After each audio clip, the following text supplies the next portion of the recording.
गं हरे पुलकभूषणमाश्रयन्ति भृङ्गाङ्गनीव मुकुलाभरणं तमालम्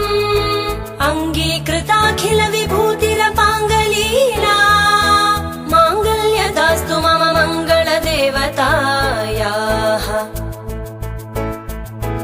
मुग्धा मुहुर्विदधति वदने मुरारे प्रेमत्रपाप्रणिहितानि गतागतानि मालादृशोर्मधुकरीव महोत्पलेया सा मे श्रियं दिशतु सागरसम्भवाया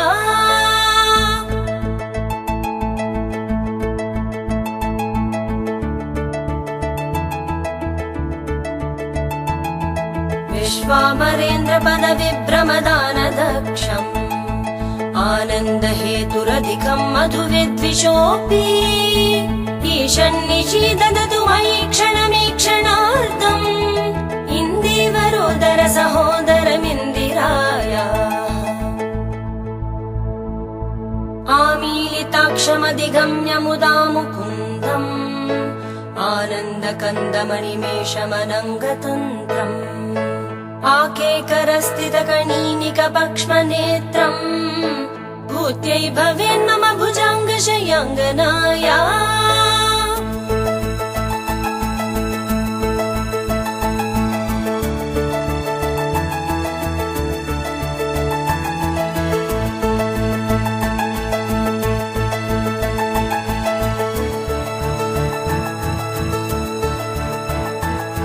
बाह्वन्तरे मुरजित श्रुतकौस्तुभेया हारावळीव हरिनीलमयी विभाति कामप्रदा भगवतोऽपि कटाक्षमाला कल्याणमावहतु मे कमलालयायाः कालाम्बुदाळि ललितोरसिकैटभारे धाराधरे स्फुरति या तटिदङ्गने समस्त जगतां महनीय मूर्ति भद्राणि मे दिशतु भार्गवनन्दनाया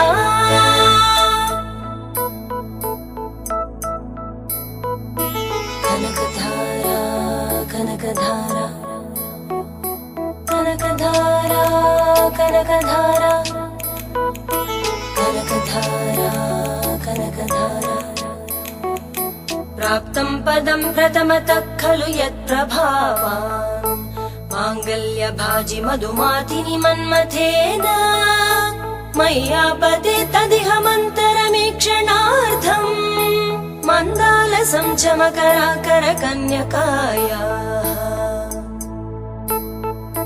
दध्याधयानुपवनो द्रविणाम्बुदाराम् अस्मिन् किञ्चन विहङ्गशिशौ विषण्णे दुष्कर्म घर्ममपनीय चिराय दूरम् नारायण प्रणयिनी नयनाम्बुवाः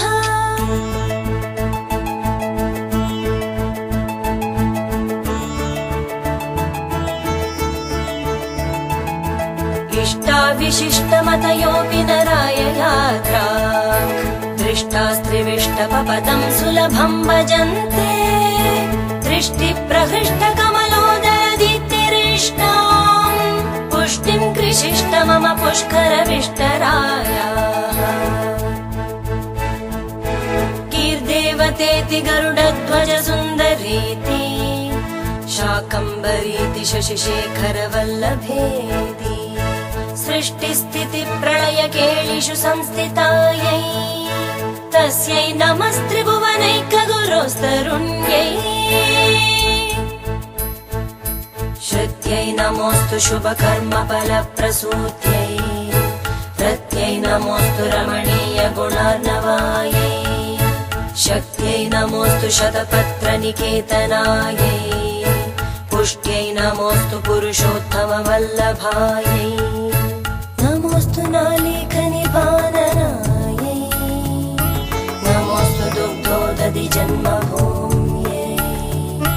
नमोऽस्तु सोमामृतसोदरायै नमोऽस्तु नारायणवल्लभायै नमोऽस्तु हेमाम्बुजपेटिकायै नमोऽस्तु भूमण्डल नमोऽस्तु देवादिदयापरायै नमोऽस्तु शार्ङ्गायुधवल्लभायै नमोऽस्तु देव्यै भृगुनन्दनायै नमोऽस्तु विष्णोरुरसिस्थितायै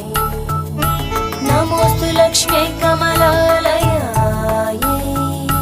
नमोऽस्तु दामोदरवल्लभायै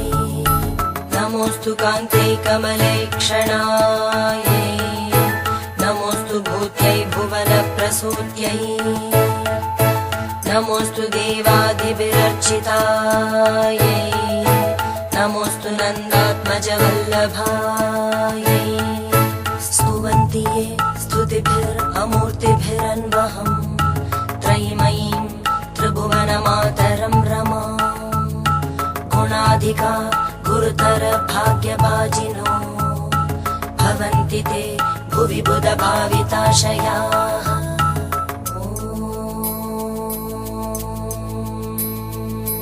धनुर्धरायै विद्महे सर्वसिद्ध्यै च धीमहि तन्नो धरा प्रचोदयात् धनुर्धरायै विद्महे सर्वसिद्ध्यै च धीमहि तन्नो धरा प्रचोदयात् धनुर्धरायै विद्महे सर्वसिद्ध्यै च धीमहि तन्नो धरा प्रचोदयात्